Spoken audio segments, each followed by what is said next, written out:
Illinois, northeastern Cape Girardeau County, Missouri, until 9:45 a.m.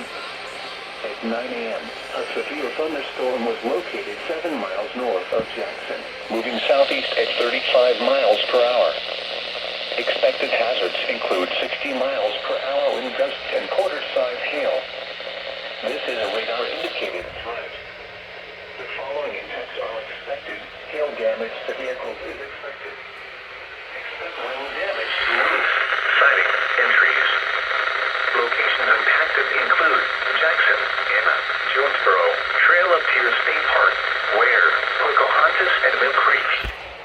This includes Interstate 55 between mile markers 103 and 110.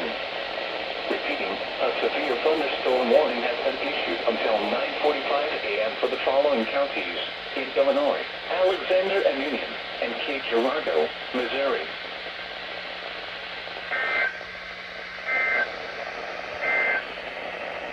The National Weather Service can be